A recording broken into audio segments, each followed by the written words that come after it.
live before lock show. We'll be taking you through the day's NBA action, 11 games right in front of us. It's a full slate for the first time of the year. I'm Chris Spags, joined by the savant himself, Fast Eddie Fear. Eddie, how are you? I'm very well, and I'm excited with how much our video is improving. Yesterday you were a frozen face, and today, well, you went frozen for a second there, but I think, yeah, see, I can get it back. I've now determined how to unfreeze your face. You're still a gigantic head without a torso or other distinguishable features, but if I do this, in theory, you will remain mobile the entire day, and people can see your beautiful and yet expressive visage.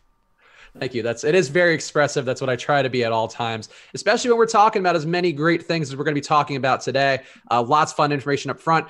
Let's talk about value plays, because I know that's an important thing, and I want to be able just to jump back into that for people who are joining the stream. Eddie, give me your main value guys up front who you are comfortable banking your life savings on if you were to do such a thing. Yeah, so it ends up being really site dependent. I'm going to scroll through this off the top of my head and just look at games and say guys who jump out to me as either interesting tournament or whatever value, and then go back to the top and do them more overall. I think Kyle Anderson on DraftKings makes an interesting tournament value play at 4,400 there.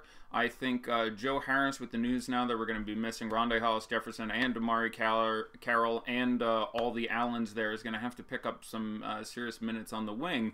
I don't even hate him in cash at this point, and he's certainly very much in play in tournaments. Also in tournaments, you now can look more sincerely at guys like Rodion Kurucs. Even Ed Davis has a touch more merit there. Stanley Johnson is going to be out, and Reggie Bullock is going to be questionable for Detroit. Langston Galloway, I think you're going to get at like 1-2% owned, and conceivably could get just an absolutely massive amount of time here. In tournaments, I would be more interested in Langston Galloway than playing Glenn Robinson III. Glenn is probably the slightly better cash play, but those guys being out is going to open up some value there. Waiters is out, James Johnson is out, Ellington is out. Winslow is out for the Heat, so that makes Rodney Magruder, again, a very interesting cash punt. On both sides, would rather look other places in tournaments. In tournaments on that team, I'd rather look at airplane mode. Derek Jones Jr. if I had to pick up someone. DJ Augustine is a fine cash punt on either side. We don't love the matchup, but they are on some of their better defensive personnel, and he's in the low 4s. I mean, you would predict for mid 25, so he might be, you know, if you had 4,400, 4,200 left, looking for a punt there. I don't know if Brook Lopez on DK counts as a punt at 4,800. Probably not, but he's too cheap for the upside. Just tournaments for me, because I seem to be more conservative about the potential minutes. Charlotte, Cody Zeller at 4,100 is the guy who jumps out, though, a bit more cashy as a punt there. Atlanta, I'm less on the Linsanity train than other people are. I'm not quite convinced of the minutes nor of the necessary consistency of production in there to be thrilled in cash, and he's apparently going to be really popular, so I'm less excited in tournaments. Certainly in play in both. Again, I think DK is 4,000, FanDuel is 5,000. I'm a little more interested in that 4,000 on DK, hashtag analysis, but the, he's in play. He's not going to be wrong in any lineup, but I'm a little dubious in cash and a little dubious in tournaments. Next to other people I've heard. Frank Ntilikina at 3,800 is an interesting, that's just tournament punt for me, but he's got the steal upside, especially on FanDuel, to randomly pay that off. Trey Burke's price is too cheap a couple places if you considered him value. On Cleveland, Cedi Osman, I don't mind in cash or in tournaments. There's a ton of usage there. And the price is really nominal for what is a significant upside, but there's definitely some warning flags in that it's a 12-point spread, and they're going against what's, I think, pretty clearly the second best defense in the NBA right now, and specifically he's going to be guarded a lot of the time by OG Anunoby and Kawhi Leonard. Neither of those are very good things, but you really can't deny that 4.2 and 4.5 are woeful underpricings. There's no way you can play Tristan at center on FanDuel. On DraftKings, he's power forward eligible, and at 4,700 with Nance, I believe, not playing, he's going to play 32, 34 minutes, I think. I can see doing that, and that's quasi-value. Delon Wright is out, and with the potential of young blow out there, Fred VanVleet. Probably a little bit more tournaments, but I don't think it's undoable in cash where he's under 4K. It's certainly something you can look at. No. Houston, I really don't mind playing PJ Tucker in anything. I really don't mind playing PJ Tucker in cash, which sounds insane, but this is the best lineup you can ever have. This is a New Orleans team that is running at a historically fast pace. PJ Tucker and cash feels bad. Those are two things you never, want to put in a sentence together. But, yeah, this is the best possible spot, and he's cheap, and he's going to play 30 minutes. You have to be a little excited there. He may get more than 30 minutes because we're dealing with all the backup centers being out. Well, Hartenstein is available, but Marquise Chris is out, Nene is out, Joe Chi is out. So, really don't mind PJ Tucker. I'm apparently the James Ennis pimp this year. I'm a big James Ennis III fan. People are like, he's been bad forever. Well, he's been on some slow and shit teams. So, I think this year he averages, 29 minutes and 24 fantasy points a game. He's still the absolute minimum on FanDuel, where he's my favorite value play. And I did a little write-up I have here for value plays on FanDuel. Because of their pricing, it's pretty key to have those depending which position you're punting. I'll recommend the best of those per position on FanDuel. But James Ennis III, my overall favorite, I would project him for a little north of 30 minutes, a little north of 25 fantasy points tonight, and he's the stone nut minimum at a bad position. So huge James Ennis fan until they raise that price. And 4,400 on DK, not an unreasonable number. Derrick Rose works in tournaments for Minnesota where he's 3,900. Bryn Forbes is probably your best point guard punt option on FanDuel at 3,500. Sacramento, Harry Giles at 3,900 on FanDuel works as a power forward punt. Yogi Ferrell at 3,700 works on a FanDuel punt. On FanDuel you play Yogi Ferrell and save like $700. On DK you play Frank Mason and save like $700. They're projecting similar enough. You just save the money there, and they're both going to be low owned enough that there's no reason to be like, but I get this guy at 1.3% instead of 2.4%. That's silly. Denver, Trey Lyles on FanDuel, 1,200 over the cap. I think you can consider kind of punty, and I think he goes a little under the radar there. Mason Plumlee is workable where you can play him at a forward if you have to play him at a center. God knows center tonight is absolutely massive. Wunderbar, Avery Bradley at 4,400 with the massive over/under in the Clips Denver game makes some sense in tournaments. On Dallas, I really like Maxi Kleber. He would actually be now where I would go. He's off the injury report entirely. He's minimum priced FanDuel. If I'm punting power forward on FanDuel, Maxi Kleber is now actually my first choice in this obviously stellar match up with Phoenix. And I'm trying to think of other punts in these games. You count Wes Matthews. I kind of like him in tournaments. 4,600, 4,700.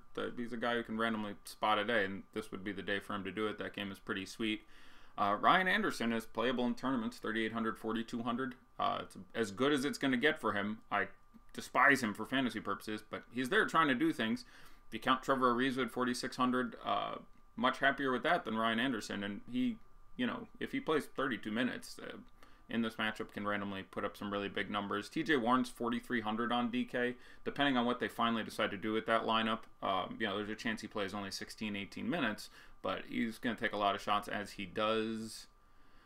All right, I'm done off the top of my head. If I missed any, go ahead and send a message to my estimable host here and say, like, what about this guy? You didn't list him. And then I will feel free to captivate. I'll do the FanDuel punt list thing right now. At point guard, I think you basically just Bryn Forbes if you're looking for that punt in either cash or tournament. Shooting guard, you could Rodney Magruder at 3,500. In tournaments, I would pay up and play 3,600 for Langston Galloway versus the Nets. No Stanley Johnson. Reggie Bullock now questionable. You could randomly get 36 minutes out of him, and they really like him. Even Wayne Selden at 3,600, I would probably rather try than Magruder in tournaments. Power forward, again, Kleber is on the top. I think if you're interested in tournaments, you can do Hartenstein, because, again, he should be playing the backup center here for 16 minutes or so. And Anthony Tolliver at 3,700, you could do in a tournament. My boy Harry Giles at 3,900. Center, don't punt center. Don't do it. I don't care, like, the brief, one of these days I'll record an hour on the FanDuel thing there, but there's going to be 5 centers who score 50 fantasy points tonight on FanDuel. You don't want to take your 0 there. You're going to be in trouble if you do, so I'll just go right out and say don't punt center. I won't even give a favorite punt center. And small forward, James Ennis for me right now over Glenn Robinson the third, and then tournaments you have guys like Bembry, and I can't think anyone else off the top of my head, but there you go. There's punts. What about Dorian Finney-Smith? God, don't do that to yourself. No, never, ever. I assume he's also a small forward. Like, I will bet you any amount of money on James Ennis in this spot over Dorian Finney. Like, I understand you're like, oh, Phoenix, Dorian Finney-Smith is like Pat last night. I said the same thing. I was just, don't play Pat. There's no upside. And Pat was super active for Pat. He took 9 shots in like 19 minutes. He still had like 15 fantasy points. Like, it just never happens. Dorian Finney-Smith is under that TJ Leaf line of lifetime production. He is lifetime 0.60, give or take, fantasy points per minute. He's just woeful. Like, if you were building 150 lineups and had one in there, you're like, look, he's playing Phoenix, and this Phoenix team is going to be legendarily bad defensively. Like, when they said we're going to waive Shaq Harrison, which is one of the 2 above-average defensive players on the entire team, to add Jamal Crawford, who is not a good defensive player. Like, they are really all in on giving up more points this year than any team in the history of the NBA.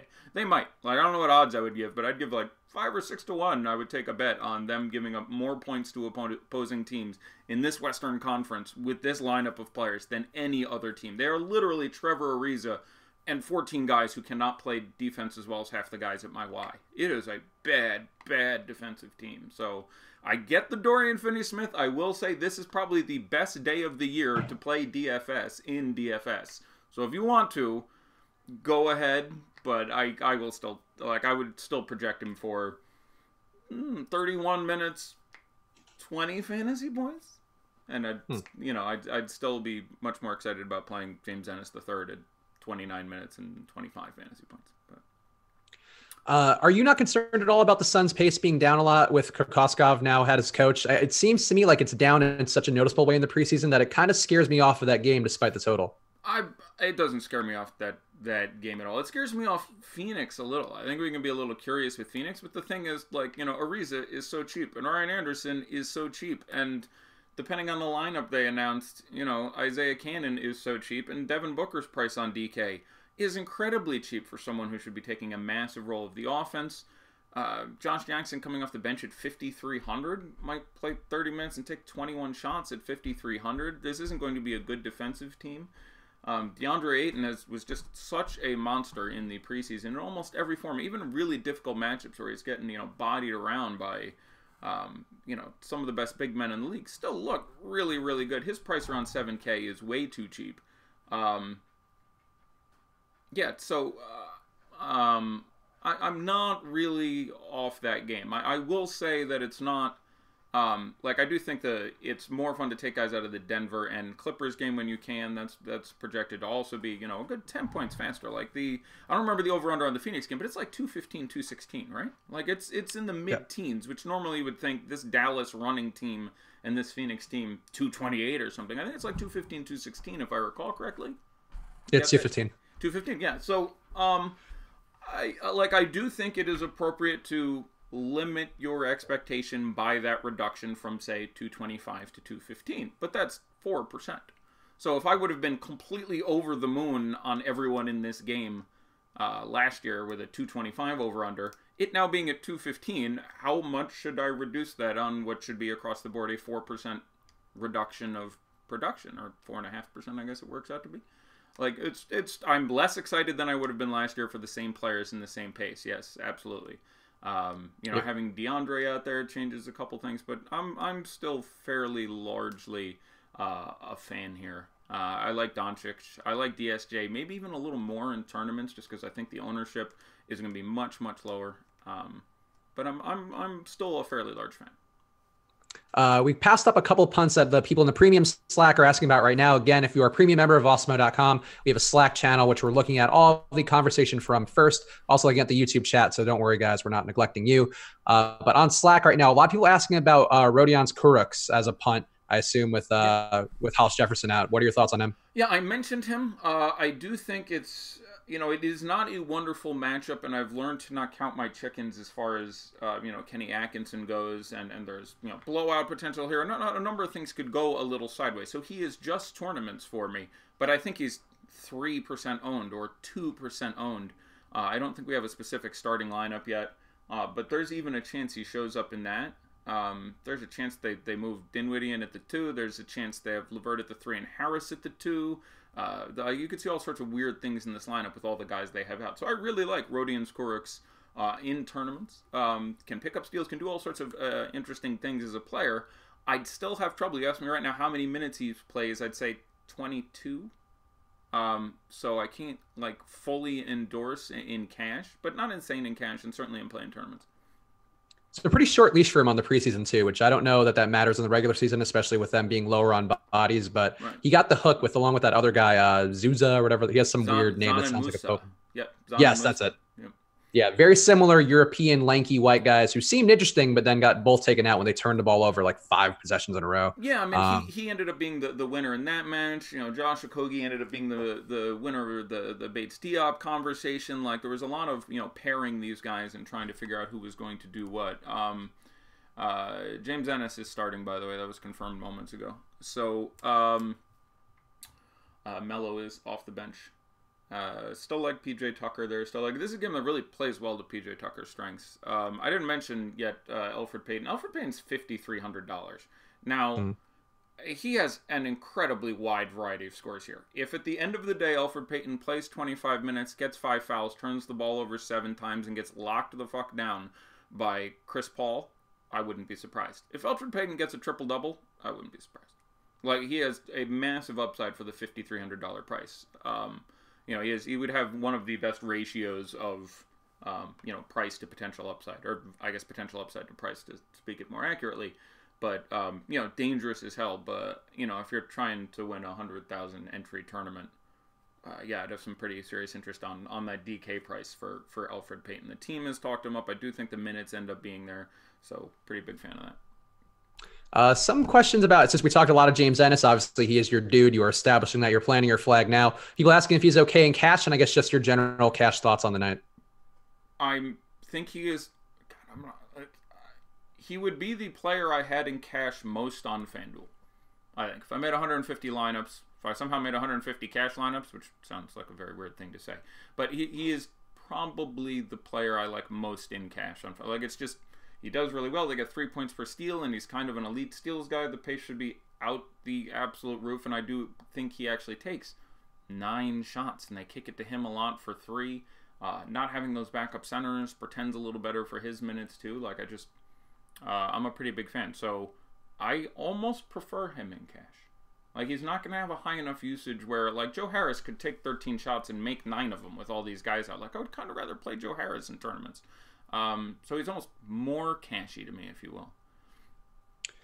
Yeah, I think that makes sense to me. And Ennis, I do like Ennis too. I think that some people on the YouTube chat saying that he'll be running up and down, running a marathon with no production. It's unfair to James Ennis. James Ennis finds his way into stats, I think, in a variety of ways. So I mean, if you go, I had this conversation 4 times in the preseason where I went, who I'm really interested? James Ennis. People went, he has no usage, and they're going to take all the shots, and then he went out every single time, played more minutes than everyone else thought, and scored more points than everyone else thought. His worst game in the preseason, I think, was like 26 minutes and 22 fantasy points. And again, missing all those other guys, and against, like, if he doesn't do it here, I'll be surprised. But it's against New Orleans too. I don't know how you don't in cash make him one of your small forwards on FanDuel. DK is 4,400. There's a million good things on DK and a lot of other guys who are really low priced. On DraftKings, like, I might rather play Kyle Anderson, for example, in a tournament. That's fine. And in cash, if it happened to fit in, I have no problem with James Ennis, but I'm not targeting him heavily. FanDuel, yeah, I'll take him as one of the couple minimum price punts. Like, if I was building today, I would end up with several punts. Like, I would end up playing, I think the last lineup I was looking at had Ennis, Kleber, and Fred VanVleet in it. I really like Fred VanVleet at this point, even in a somewhat cashy context. Delon Wright is out, and there's always a minute share there. They're at home, and they should pace Cleveland pretty well. So there's a real chance you get 26 minutes out of Fred VanVleet in a really nice matchup, and FanDuel is 37, I want to say. So Freddie's someone I have a pretty serious amount of interest in. By the way, Premium Slack, we are paying attention. Nobody's questions are getting skipped. Unfortunately, there are a bunch of questions, so I'm trying to ask the most relevant ones to everybody who'll be watching this video across all of our platforms. But K Shep, since you are complaining, please ask Eddie about Frank Ntilikina. Obviously, I think him and Trey Burke both in an interesting spot with an Atlanta team who's playing at a crazy pace so far under new coach Lloyd Pierce. What are you thinking about both those guys? But I guess Ntilikina in particular. Yeah. So the Knicks on a whole are a very compelling team today. Cantor should be a monster. I'm actually going to segue your question. I'm going to do centers and then Knicks. Because center today I love Cantor. I'll put that up front too. Fantastic. One of my favorite centers on the board. Ridiculous things I have ever seen today. There's a large tournament on draft.com. It may be too late to start your draft, but if you haven't, or the tournament may have filled, but it's snake drafting. And there are a couple very high-priced centers, or very highly ranked centers would be more appropriate on that site, where there's Andre Drummond and Nikola Jokic up there, and I think picking either of them was a massive mistake. And I think it was enough of an edge to overcome the rank to say, just pick your center in the last round, because center has Karl-Anthony Towns, Andre Drummond against Brooklyn, who has... Like, he played them 4 times last year. There was one game he got in foul trouble. There was one pedestrian game where he got 40... And then the other 2 were 22 points, 20 rebounds in a full line, and 17 points, 27 rebounds in a full line. Like, so, like, there is literally... Andre Drummond is in the conversation for the highest scoring player today. Now, he's expensive as fuck on FanDuel, so I don't think you can or should do it there in tournaments, because there's so many centers we're about to get to who have a pretty massive upside here. So, Jokic against the Clippers in a fast game, that shouldn't be too complicated. He can obviously triple-double in that spot. Gobert against Sacramento can certainly do 18 and 13 and 5 blocks.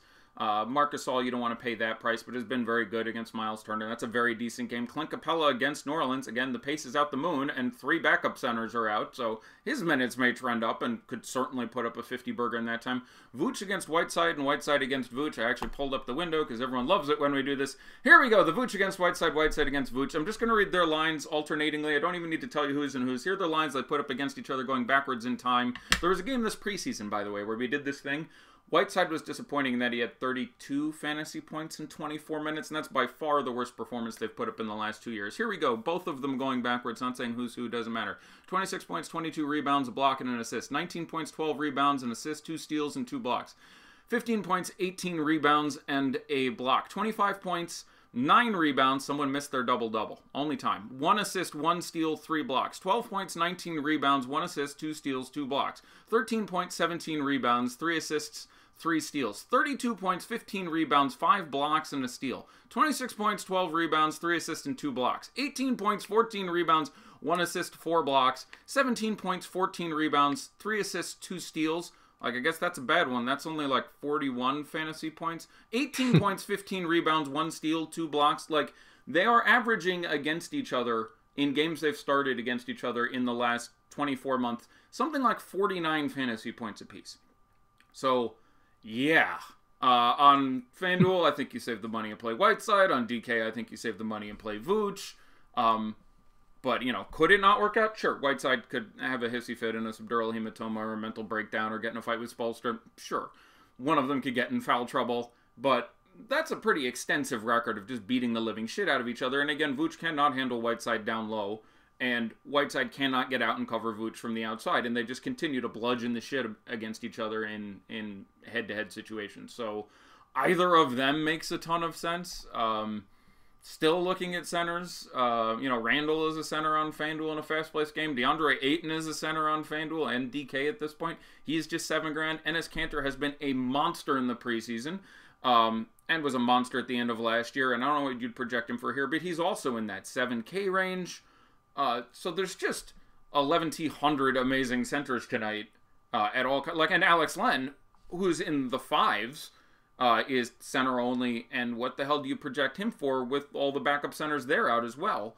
Jared Allen, you'd normally like to look at in tournaments. Pau Gasol, actually, against Karl-Anthony Towns, has been really, really good. He handles him very, very well.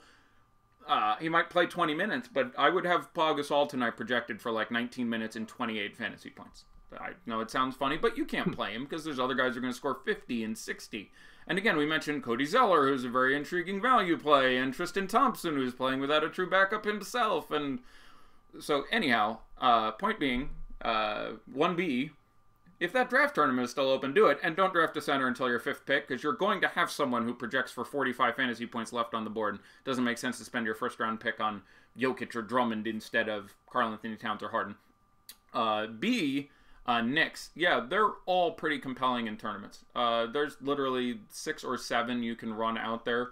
Tim Hardaway Jr. not excited about the price in the mid-6s, but a tremendous matchup. These teams are not going to play a lot of defense against each other. Kevin Knox off the bench is 4,700, I think, on DK. Frank Ntilikina is 3,800 on one site. I prefer Fred VanVleet now because I believe they're both point guard on FanDuel, but certainly fine to play. A little more tournaments than cash for me, but the matchup is obviously exceptional. Trey Burke, where he's 4.9, that's way the hell too cheap. Trae Young, where he's 6'1 and 6'5 in this game, is just a points and assist guy. Like, he is just too cheap. He should be priced around 7,500, and he will be for most of the year, so he's underpriced, and, again, in a really good matchup, so some exposure there makes a ton of sense. Taurean Prince will be under-owned in tournaments for what he can potentially do. Bembry comes in at the minimum off the bench. Len we've spoken about previously. Back to the Knicks, people asked... I'm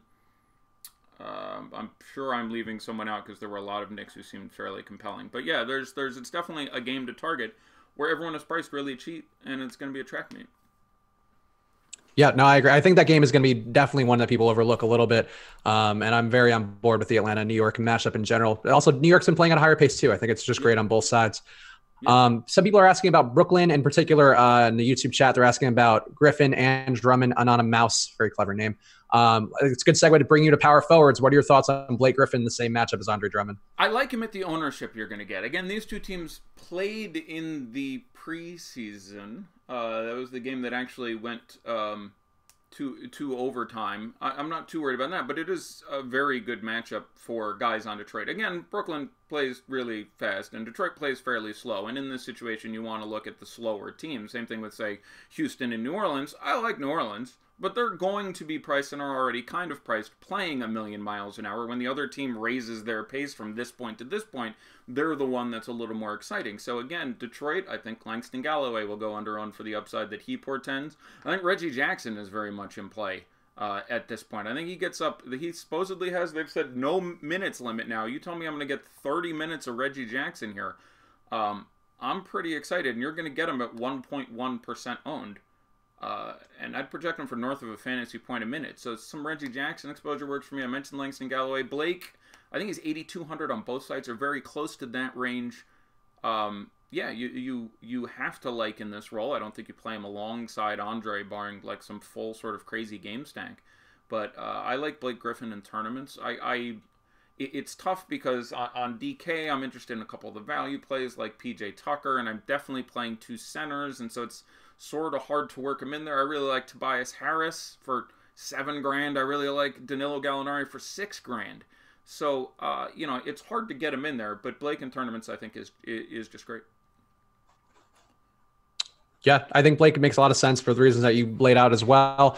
Some questions in the chat. Would you compare, in the Slack chat, would you compare Love, Griffin, or Leonard? Which guy would you want the most in your utility spot? All the guys projected to have some varying degrees of ownership. Leonard, we're projecting to be the highest owned player on the slate on DraftKings. How do you feel about those three similarly priced guys? Really? I mean, his Kawhi Leonard, he's 81 on DraftKings. I think it's fine to play Oladipo over Kawhi as a pretty obvious pivot. I think people underestimate the effect of the Memphis matchup. They are not the defensive stalwarts they used to be. They, I believe every team in the NBA said they wanted to increase their pace this year. I love Kawhi a lot. He obviously projects very well. That being said, I love lots of guys around 8K tonight. I do sort of like balanced build tonight on DK. I don't have a problem with, you can certainly, we've talked about a lot of value, but Chetty Osman or PJ Tucker or those guys. But I'm a big fan of Tobias Harris and Gallinari and Enes Kanter and Vooch and Whiteside and all those other amazing centers. I think if you're not building two centers on DK tonight, you're probably doing it wrong. I think if I build 100 lineups, I'd have 85 with two centers in them. And there aren't a lot of good, unfortunately, a lot of the good center power forward eligible pairings, they broke up. You don't get that anymore. Like Towns isn't power forward eligible anymore. And a couple of the other guys who used to be really aren't anymore, and that's a shame. Even Ayton, I believe, is now just firmly center guy. But yeah, going back to Blake for a second, Blake is a lot like Aaron Gordon. He's a guy who, Blake's matchup is far, far better. Aaron Gordon is cheaper, but he's just a guy who I think is a very strong tournament play at a position where a lot of people are going to punt depending the site. And you're going to get at single-digit ownerships for a guy who's huge. Like, I really like Danilo Gallinari. He's been underestimated forever as a player when he's healthy. Looks fully healthy now. Looked really good in the preseason. 6K on DraftKings is too cheap in a game that projects to be a track meet. I'd slightly rather play him in tournaments to Tobias Harris, but I really like both those guys in that spot. So hopefully I answered the question. I think you answered many questions that anybody could have had at the same time. People are asking, Crypto Keeper on the Slack is asking top stud to pay for on DK. A lot of questions about top studs. How would you rank the main guys, let's say above, let's go 9,800. We'll keep Jokic in there too. Okay. As far as how much appeal I have to play them in tournaments, including their price, and this is weird, I will start by saying I probably am less inclined towards them as a group than most people are. And what I mean by that is there's a lot of balanced priced guys tonight I think can get 9x or 8x or put up an absolutely massive number. So can you build, around one of those guys? Yeah, absolutely. But the lineups I kept gravitating to capped out at about 8K or maybe 8.1K if you put Kawhi in there and had a massive number of guys in the middle of there who were guys I thought had a really significant upside without going up to 11,000. So if I had to rank those guys in tournaments, I probably would slightly prefer to play Jokic over any of the other ones. I'm saving $1,000 to $1,600 relative to the other studs. He was not good in the preseason, but he had a finger injury, and it's the goddamn preseason. Don't be ridiculous. The last 2 months of last year, he was amazing. Just absolutely amazing. The pace of that team was brilliant. The matchup with the Clippers is great. They're on the road, which I like because it's going to keep it closer. And I think he's lower owned than Giannis and Davis and Harden by a significant amount. And again, he's a center, which really screws him tonight. Like all the expensive centers, whether or not it's Towns or Jokic or Drummond, I like just because they can't be that highly owned. They just can't be. There's too many good center-only plays. There's 14 good just center plays. That makes it really tough. So in a tournament, you're telling me I have to start a lineup playing one of those 5 guys. I probably start with Jokic. After that, you're right. There are pluses and minuses for all these guys. Harden and Davis against each other, and to an extension, the teams in their entireties are much more variable than you would expect them to be. Houston is not a good matchup for Anthony Davis. They do a decent job of protecting against him. And again, it's worth pointing out, I've been saying every day for the last 2 weeks that DraftKings had put a cap on the salaries, where the last day of the preseason, for example, everyone at 6K and 7K and under on this site had the exact same prices, and Anthony Davis was $8,600, James Harden was $8,400, Giannis Antetokounmpo was $8,300 his last game, I think. Like, they were ridiculously low price. So I said, yeah, they're forcing you into stars and scrubs, and that turned out to be the case frequently. Now, 11K, okay. Harden has had ridiculous games against the Pellies in the last couple of years. He had a 41-point triple-double off the top of my head, but he's also had some games where he put up 42. And that's the case against everyone, but the Gaussian curve, the variation there ends up being much broader in this matchup for both those guys. If I have to play one of those two, I would play James Harden, even with the $400 surtax.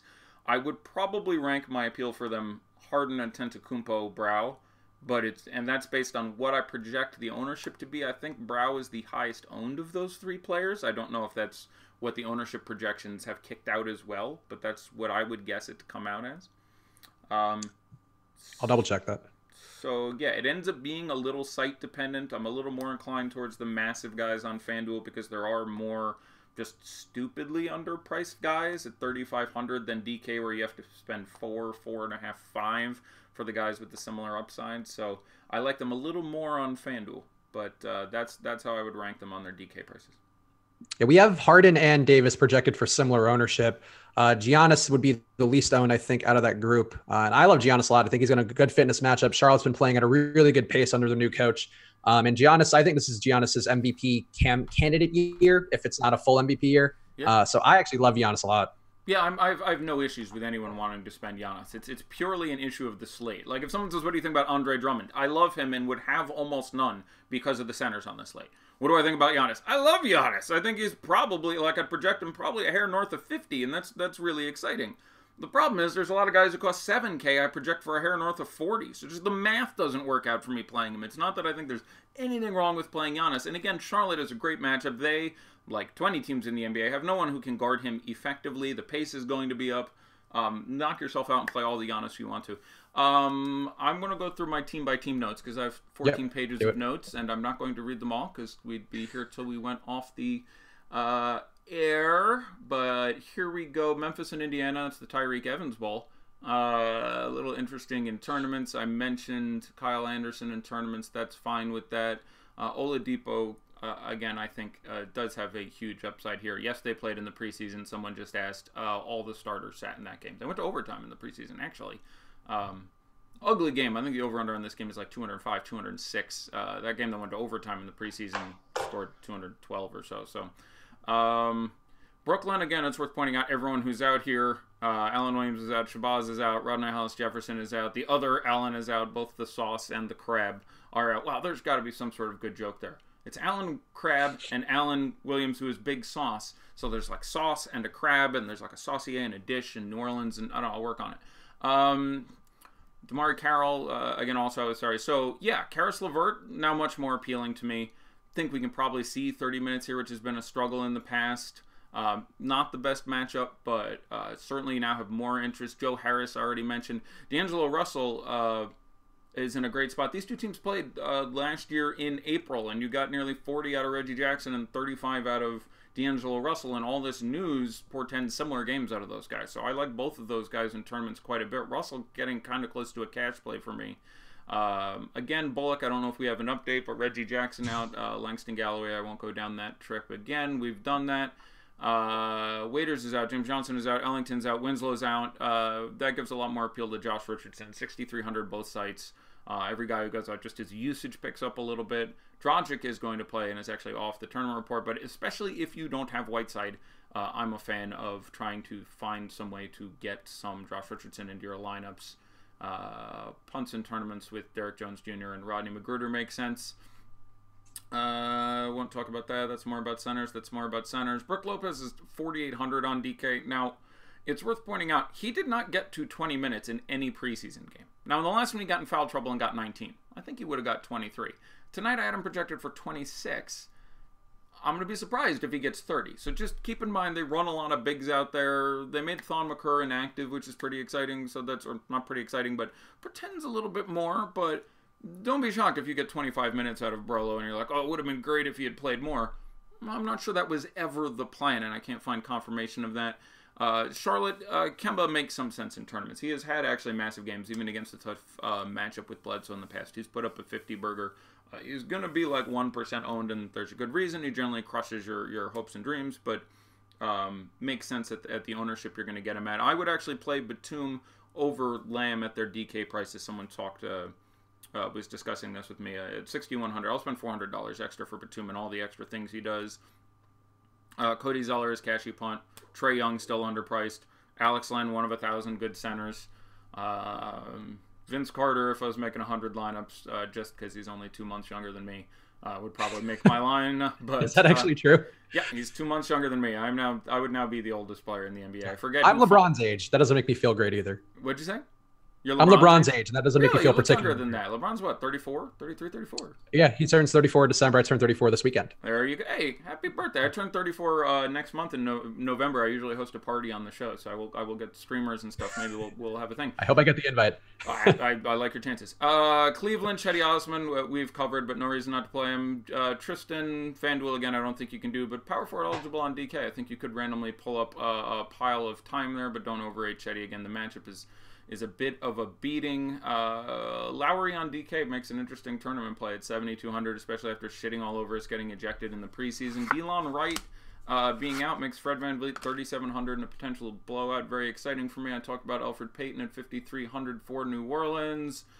Same thing with Drew Holiday, sort of the same. Less extremes than Elfrid Payton, but makes some sense in tournaments. Does have a huge upside. Could get his lunch eaten by Chris Paul on defense. At their prices, I think I like to pay up a little bit for Randall as opposed to Mirotic, but they're both certainly in play in turns, especially where you can play Randall at a forward. Brow we just talked about. PJ Tucker I just talked about. Eric Gordon at 5,100 makes some sense in a tournament, and the best matchup he's going to get all year. He has shown the ability to put up a huge number. My love for James Ennis is well documented. Jimmy Butler at 6,700 on DK. Okay. I have Jimmy Butler for 31 minutes and 38 fantasy points in my projection at 6,700. That's obviously pretty exciting. I do think it's just tournaments, because I don't know what the hell is going to happen. But I do think the most likely outcome is Tibbs wants to play him because he doesn't want to piss him off. Butler wants to play and play well because he's showcasing himself to go where he wants to go, etc. Tibbs' one comment on record that I've found has said, I'm going to play him shorter stints. Okay, but, this is Thibodeau. Shorter stints could mean 11 minutes instead of 12. Like, Thibodeau is not someone who tends to be slack on the leash. So, I think that makes plenty of sense, but would be just tournaments for me. And this is going to be kind of popular, so not overly, massively compelling, but certainly would have no complaints with playing him anywhere. San Antonio, nothing to love here. Forbes at minimum makes some sense. I think Gay, Aldridge, and DeRozan, I like having one of them. One of them is going to be very good here. Maybe two. Even Pau is not out of realm in tournaments for me. You may get 25 minutes of Pau Gasol, and if so, he's going to put up a number, and he's like 5,300 on one side. The problem is he's center only, and I've been through that about 9 times, so any of those guys in a tournament makes some sense for me. Utah, again, Gobert, absolutely amazing matchup. I like for near 40 fantasy points, and I think he's my 11th favorite center. Ingles is near cash worthy on FanDuel. 5.5 is just too cheap for what you're going to get out of Ingles and with their particular scoring. Sacramento, Kufis will still be out. Bogdan will still be out. The standards. Frank Mason, I expect to start. We haven't seen that confirmed yet, but I went back and rewatched the comments from Yeager. I think he starts at the 2. We will see. Either way, he should get fairly significant time. Again, you play Yogi on FanDuel where he's cheaper, and Farrell on DK where they're cheaper, but the matchup is as bad as it gets. I have no issue if you play any Kings, but if I was going to, it would be one of those cheap guys at 3,700 or Harry Giles at 3,900. Denver at the Clippers, 226 over-under. Bad news, everybody who plays DFS. Mike Malone has signed an extension. Massive total, but again, the prices are really up here. It's interesting at a game this fast. You would think I would have more love for Denver, but I keep coming up with just wanting a guy in tournaments and don't even have a strong preference. Jokic, obviously, I would expect to be the best of them, especially in this matchup. I don't see, Gortat or Montrezl shutting him down. It may be time to unleash the Boban, but Millsap or Barton or Harris or Murray are all very interesting tournament plays for me here, but I can't land firmly on one of them. But someone's going to be good here in a game that's going to put up a giant pile of points. I wish I had a better take, but I can't get a good feel for this one. Clippers, again, I like Harris and Gallinari a lot. Slightly prefer Harris in cash, slightly prefer Gallinari in tournaments at their prices. You can always play Lou Will off the bench. Avery Bradley at 4,400 on DK at this pace is definitely a consideration for me as well. Dallas, again, one of the reasons I like them is Harry Barnes is out, and that's a lot of usage, and Dirk is out, and that's a lot of usage. So you're getting, more shots for Wesley and Dennis. Luka Doncic is not a point guard. He's actually really the starting power forward for this team, just for those of you who are keeping track at home. They are going to run super, super, super small. That portends lots of extra rebounds for guys like DeAndre Ayton and DeAndre Jordan, and basically anyone who happens to be around named DeAndre in the stands. Again, Wesley Matthews not out of play, 4,600, 4,700, and I like Maxi Kleber at 3,500 on FanDuel. I think he plays 25 minutes against Phoenix. And then Phoenix... Josh Jackson on DK at 5,300 makes some sense, though there's a real threat to his minutes here. Maybe get 23 instead of 35 at this point. Really interested to see what happens with the thing. Ariza and Anderson, basically game stack tournament plays that I like a lot. Ayton at 6,900 is just way the fuck too cheap, but again, the positional issue, TJ Warren's only 4,300 on DK. Very similar to the Josh Jackson thing, is depending on how the lineup plays out and the minutes go, I think he probably gets 20 or 22, but it's probably the largest single price differential FanDuel to DraftKings. TJ Warren's 4,300 on DK, and I think 7,100 on FanDuel or some number like that. And I'm done with my notes. Hey, there we go. Just also anybody who's looking for content. Apparently, every website in the DFS industry is down right now, is what the people in the Slack are saying. If you are a premium member of Osmo.com, we do have projections and ownership rankings and all of and Osmo's rankings in the Slack chat right now. That's premium. Slack is working, so all the files that you were looking for. Unfortunately, the websites are down. Roto Grinders or Moto Blinders, as we call it on this show, is down. So everybody's down, but we do have stuff in the Slack if you are missing it. So go join in and get that now. Yeah, and again, I put out my projections, which I've revised 3 times, or my rankings for today, which is I gave every single player playing today a ranking from A to F in cash and tournaments. Well, not every player is playing. Every player who I would possibly play. If you don't see their name, I wouldn't play them. So, right. How would you rank the Punt Brooklyn guys for 1.6 in the premium Slack? Well, let me make sure I don't forget any. I'm going to just go pull up the roster to make sure that I don't randomly... First, I'm going to recheck news and make sure if we see anything here. Some wacky Heat lineups. I think that's about it. The Nets will start Russell, LeVert, Harris, Dudley, and Allen on Wednesday. I don't think I want to play Dudley. This is the situation in which he would be in play. But again, the matchup is not incredible, and he's going to be fifth, voice on offense there. And I think his minutes end up being more limited than most of the other guys on this team. So, how would I rank them? Well, the value guys that I would have interest in would be really... Any interest would be Fareed, Rodions Kurucs, Jared Dudley, and Joe Harris. Joe Harris is probably my favorite of them. I think he plays 30 minutes at this point. That seems pretty likely. And actually ends up with one of the better matchups on the team at this point because he's going to see a lot of Glenn and some other guys who can't guard him that well. So Joe Harris would be my favorite in cash or in tournaments. In tournaments, then I'm probably running Kurucs. I mean, if we count Dinwiddie's time is going to pick up. He's going to spend some time running at the 2. They'll move LeVert out and give him some time at the 3. But none of those guys really value. But Dinwiddie, where I think he's down like near 5K a couple places you can look at there. But I'll say Harris, Kurucs, and then on down. But Harris, my favorite, Kurucs, my second most. Don't really want to play Kenneth Fareed, but he'd be in third on that list for the value guys. And obviously now we've had about 45 minutes since you gave your initial value. Who would you say is the lock value for Chalk Fade in the premium Slack? The lock value for Chalk Fade? Yeah, Chalk Fade is the name. I like to say the names. They feel special. I feel like. Oh, no. I thought you were saying which value do I think no, not for chalking or fading. That I would fade. So No. For a human being going by the street tag of Chalk Fade. Oh, very nice. I don't know. I think in tournaments, the guys I'm most interested in playing would be Langston Galloway, Joe Harris, Cedi Osman, and PJ Tucker. I think are the 4 guys that I would be trying to overweight on in tournaments, if that's a way to say it. That seems fair to me. And I guess for the Ennis as well, but again, the DK price isn't as appealing, and the FanDuel price I really consider more of a cash play. But I would have, if I build 100 lineups on FanDuel, I'd have like 70 James Ennis the third or some really significant figure. Nate Jean-Baptiste on YouTube asking about Isaiah Canaan. He's saying he's seeing a report about him starting. Obviously, they're going to do something weird there, given that they cut their presumed starting point guard. What are you thinking about Canaan? I guess, what are you thinking about that backcourt in general? How do you feel like that shakes out? Yeah, I'm not going to try any Elie Okobo or D'Anthony Melton or any of that stuff. If I was going to play someone, it would be Canaan. I think he's 4,200 on DK. You're reaching pretty deep there. Like, he said he thought he was going to start a few days ago, and since then they've signed Jamal Crawford, who isn't eligible to play today. But it makes a lot more sense for the team to have Devin Booker play point guard. Like, when you are playing Melton or Canaan or Okobo out there, you are just leaving better players on the bench. Like, they end up not starting something like TJ Warren and Josh Jackson, and that just doesn't make sense from an efficiency standpoint. So if I was going to play one of them, I'd play Isaiah Canaan.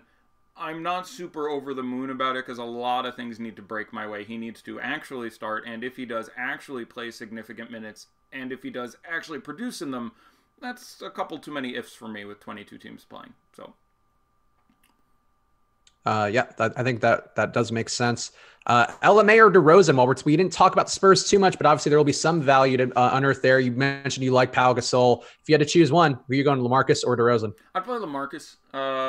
A little safer for floor and a significant ceiling. Again, DeRozan had one good preseason game, but the others was kind of tepid. And you heard all the right things if you want to play DeRozan from Popovich, saying, I'm not going to make him change his game. I'm not going to make him someone he isn't. He can continue to ISO and do DeRozan things. Okay, good, but I still think fitting in San Antonio is a bit of a culture thing. When Aldridge got there, he was bad for a while. And when Powell got there, he was bad for a while. And everyone who gets traded there takes a while to get up to speed. So I slightly prefer Aldridge. But they are both guys with upside. And I mean, it's under 6K for Rudy Gay.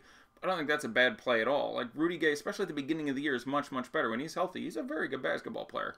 So, and also because of the positionality. So I think my favorite of those three would be actually Aldridge, then Gay, then DeRozan would be my third favorite guy to put on that team. How about one more for LaMarcus? Going similar price guys on DK, LaMarcus, Vucevic, or Whiteside? All of them? You can play LaMarcus at power forward. If I have to play one of those three guys, I would probably play Vooch.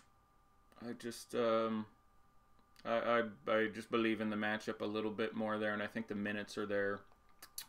Maybe as this year goes on, Bamba threatens some of his minutes. Him, Gordon, and Bamba are going to have to come to some sort of arrangement there. But I'll say Vooch, but very, very close. Reggie Bullock is not on the court during pregame warm-ups, so love yourself some Langston Galloway. Raptors starting Lowry, Green, Leonard, Pascal, and Valanciunas. OG Anunoby is not starting, which is good for your Chetty Osman shares.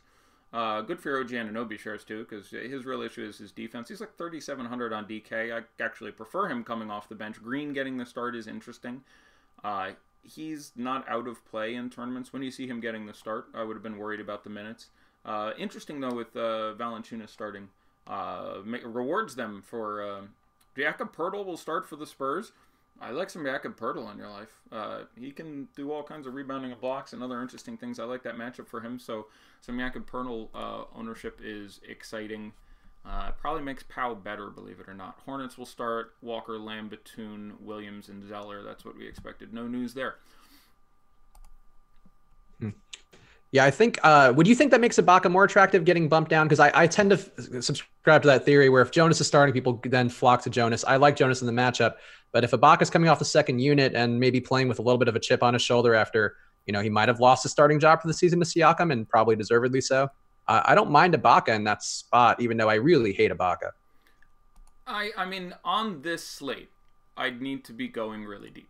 Like, I understand what you're saying, but it's a really, really nice slate, especially for big. So I can see putting Ibaka in a tournament lineup now. I think that's just fine. They are keeping him closer to the rim more. He's playing center more. That does help his fantasy value. His rebounds would come way down. His blocks would come way down. Those things obviously much more likely to rebound when he's playing center than when he's playing power forward and they keep him out on the perimeter. So sure, Ibaka in a tournament, Pascal in a tournament is always going to be in play as a guy who has an upside, but again, Kawhi and Kyle are going to do a lot of the heavy lifting for that team.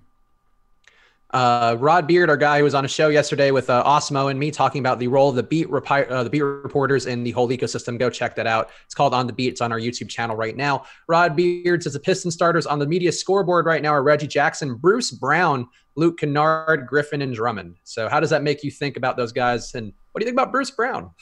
I mean, they like, this is a way for, I still think Bruce Brown plays like 14 or 15 minutes. I would not play him. They like him potentially as a point guard of the future. If you have Ish or Reggie out, I'd be more inclined to play Bruce Brown, but he's going to be fifth mouth on that team in defense. I'm really not playing Glenn Robinson in the third now. You can do Kennard in tournaments, but he doesn't do a lot but score, and I think Langston Galloway still plays 30 minutes off the bench and takes like 18 shots. He was really, really active in the preseason. Coach talked about him a fair bit. So no giant changes for me. Makes me like Reggie a little bit more as well. Yeah, and Bullock officially ruled out, according to the guys in the premium Slack. Again, a great place for information if you are a premium member of Osmo.com or thinking about being one. A lot of guys there covering the news as we go. Yeah, I think that's an interesting spot. I think Rod Beard also mentioned Langston Galloway was a guy the coaching staff was very big on. He also said Ish Smith was a guy to watch out for. Apparently, they're trying to do a lot of Reggie Jackson, Ish Smith lineups, and Ish has really worked on his three-point shot, which we saw a little bit in the preseason. I don't know how much stock to put in that, but at 4,100, why not? Yeah, I think that's not an unreasonable commentary. 4 minutes and change to go. Let's see. Kennard or Cheedy? Who would you go with for Rinpack? Chetty. I would probably also go Chetty. Let's see. Middleton or Cantor? We haven't talked much about Chris Middleton. He's a guy in a contract year, an interesting price on DraftKings. Obviously can score. We've talked about the Hornets possibly being an up-paced matchup this year. How do you feel about Chris Middleton, and would you play him over Cantor in any world? In one lineup, never. If I'm making a pile of lineups, I mean, I have him strictly worse than all the centers in that range that we've discussed. I have him worse than Nate, and I have him worse than Cantor. I have him worse than Whiteside, I have him worse than Vooch. I would have him well under those guys in just stronger matchups. That being said, he's going to be 2.5% owned on this slate.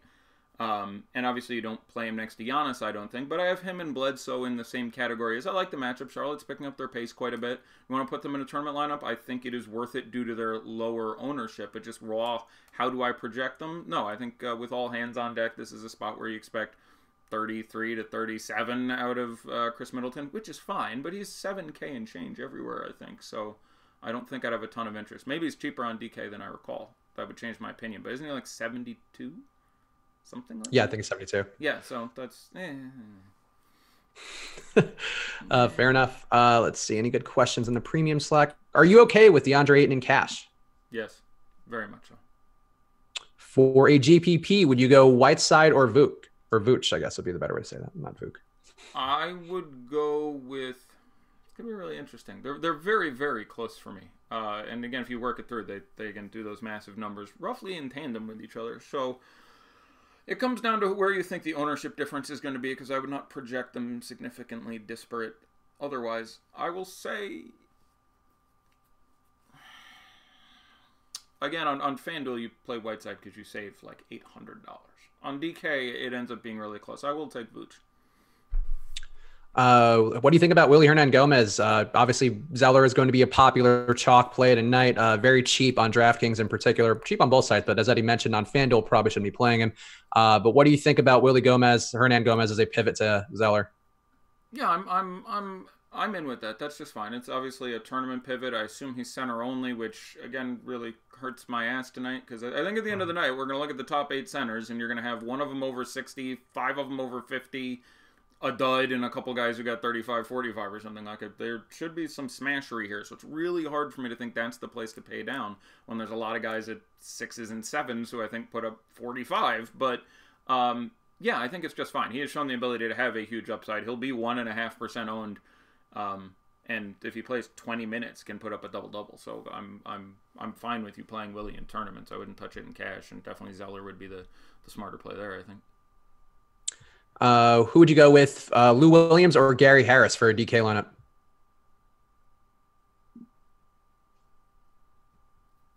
I'd play Lou Williams if it's a tournament lineup. Cash, you could talk me into Harris. But tournaments, just Williams has a bigger upside. You don't usually get 40-something out of Harris. How about pick 'em between Barea, Wesley Matthews, he said Wes Matt, okay. Wesley Matthews and Isaiah Canaan. Not Isaiah Canaan.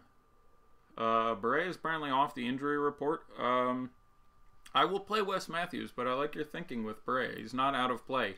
He is a guy who can randomly pull up a point double assist total off the bench in like 22 minutes. But the guards there are, to my memory, largely healthy, so he's still dealing with Devin Harris time and various other things. So I think I'll stick with Wesley Matthews. Like, he has a real shot at 3 steals and 3 threes in that game.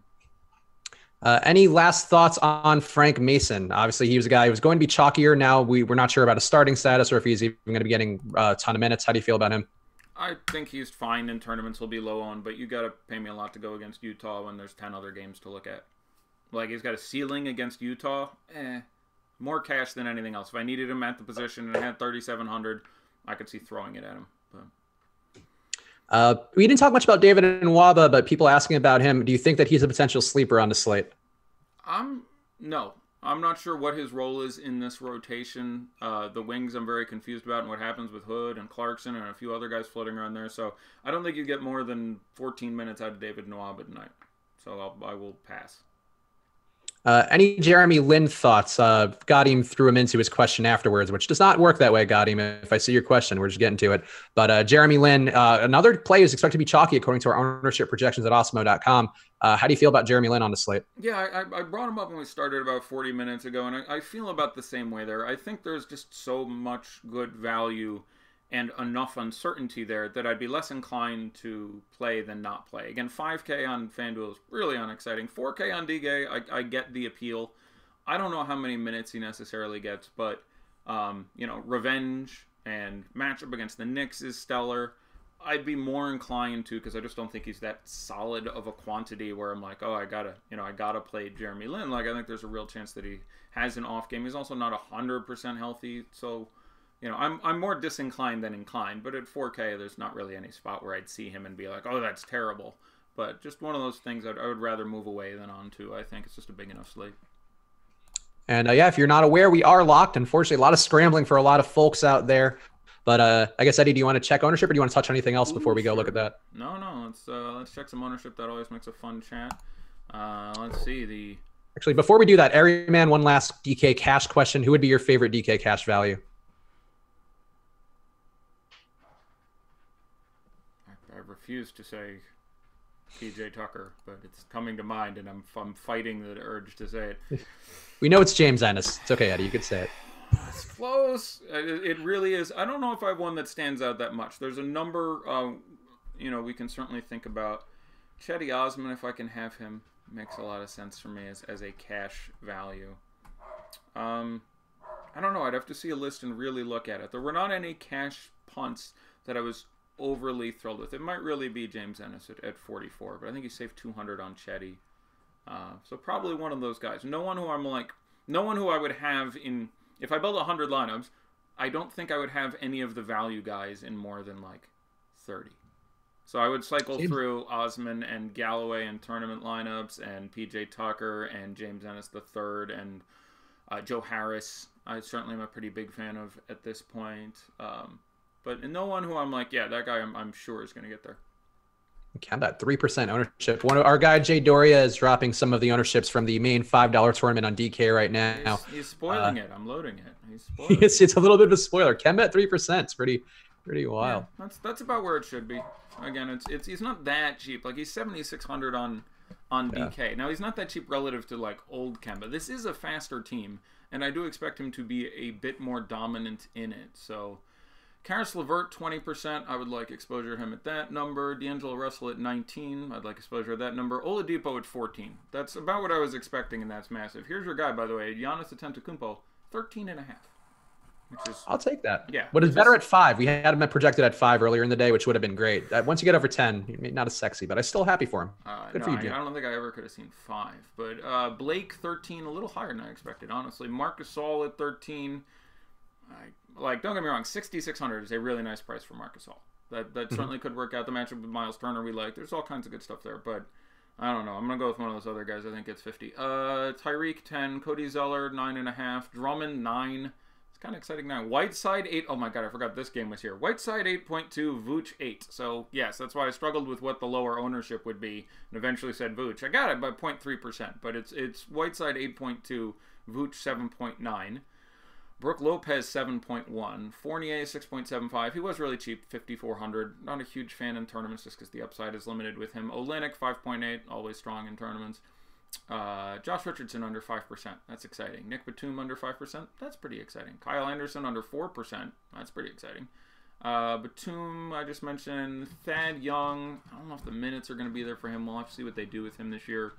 Rodney Magruder, 3.8. Chris Middleton, I think I said 3.5%, 3.76%. Reggie Jackson, 3.5%. I really like that. DJ Augustine, 3.5%. Don't mind him in cash or in tournaments. He's 4.2, 4.4 on the two sites, I think. That made sense. JaMychal Green, 3.4. Kemba Walker, 3.3. That's exciting. Joe Harris, 3 basically on the nose. Mike Conley, 2.5. more than we want to spend on Mike Conley, but Sabonis 2.5. Again, they're not going to play them next to each other apparently this year, which is a shame for both their value. You're just getting 48 combined minutes out of Turner and Sabonis. That's going to make it tough, but those days one of them is out are going to be pretty sexy. Bam Adebayo at 2.5, a name I didn't mention, and there is some real upside there for him. The FanDuel price is a little better. I think it's 5,100 on DK or 5,000. That's a little tough.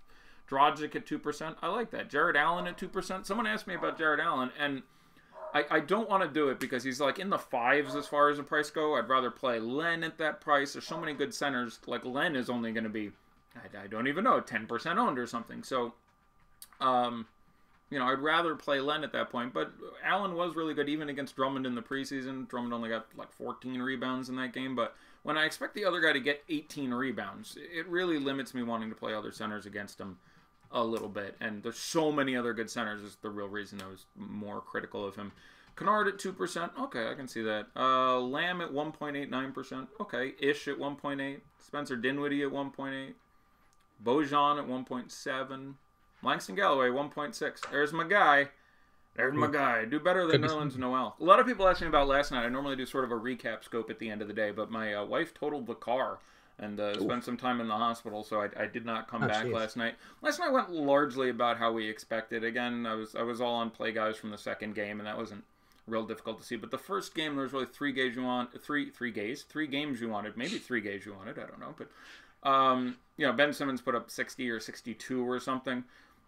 He looked really good. Usually, it's a bit more of an Embiid spot, but you know, Simmons did everything, played a ton of minutes, looked really good. He was really the only 76er you wanted in your lineup if you were playing yesterday. Covington fell on his face as we thought he might. Fultz looked really good in the first half and played 3 minutes in the second half. McConnell wasn't good enough to get there relative to other guys, kind of like we said we thought. Saric, obviously someone I liked a lot, got in foul trouble and then never really got a rhythm after that. Missed 4 wide open 3-pointers. It was pretty disappointing, but Saric was a killer. And then, you know, the Celtics, Jason Tatum looked great. You know, no one on the team got 30 minutes, which was something I was concerned about. But in his 28 or 29, Tatum absolutely crushed things. And then, other than him, Kyrie was obviously shit. Rozier was better than we thought off the bench, and we talked about him. He was a little interesting. Smart was kind of shit. Brown was kind of shit.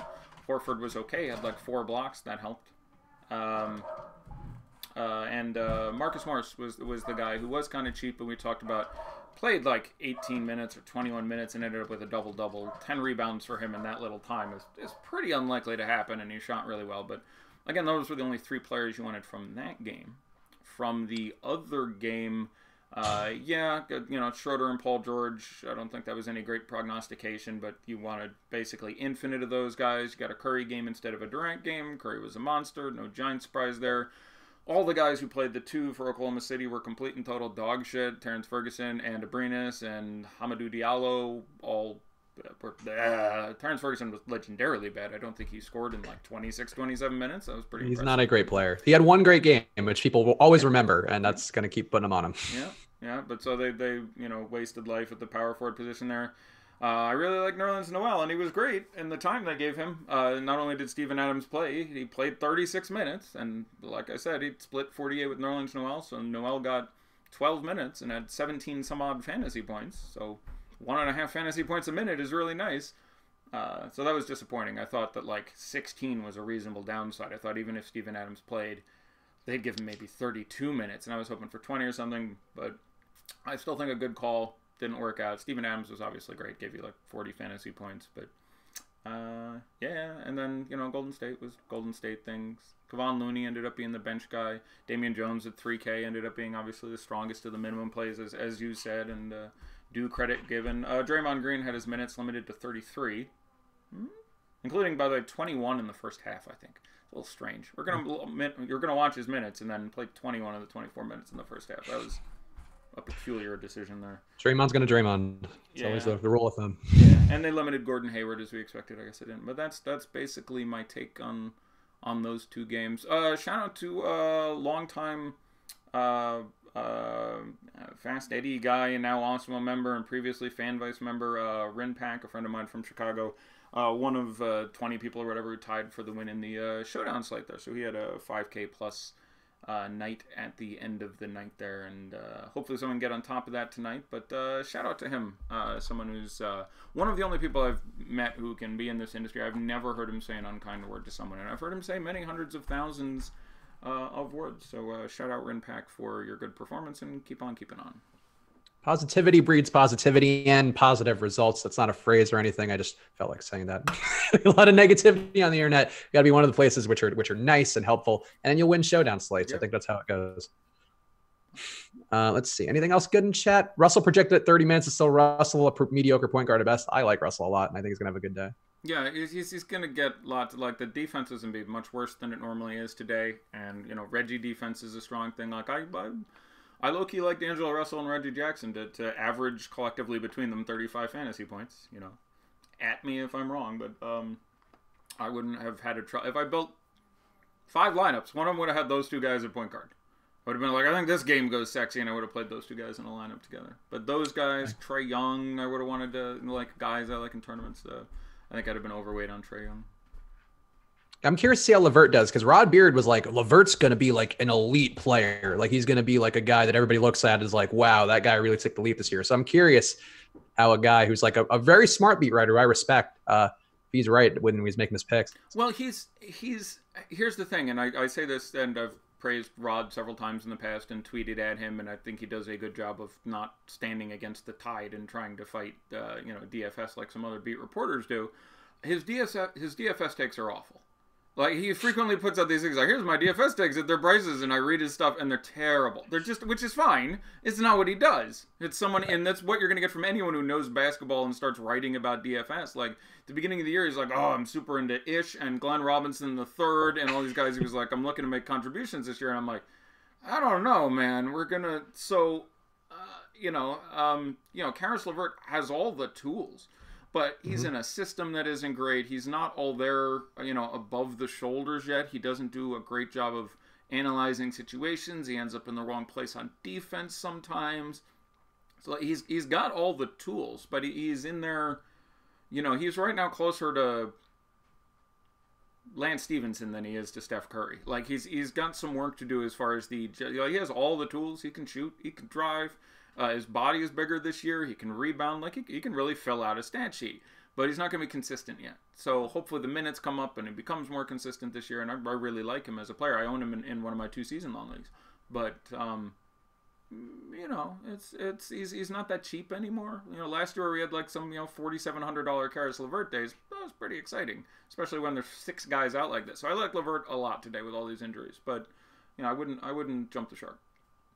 Yeah, the injuries are definitely what got me there, but hopefully he's not the Dario Saric of the night, who I went way over the field on, and I just watched him flail his way to so many fouls. Disappointing. He had 4 open threes. I'm like, here's where he's going to turn it on. No.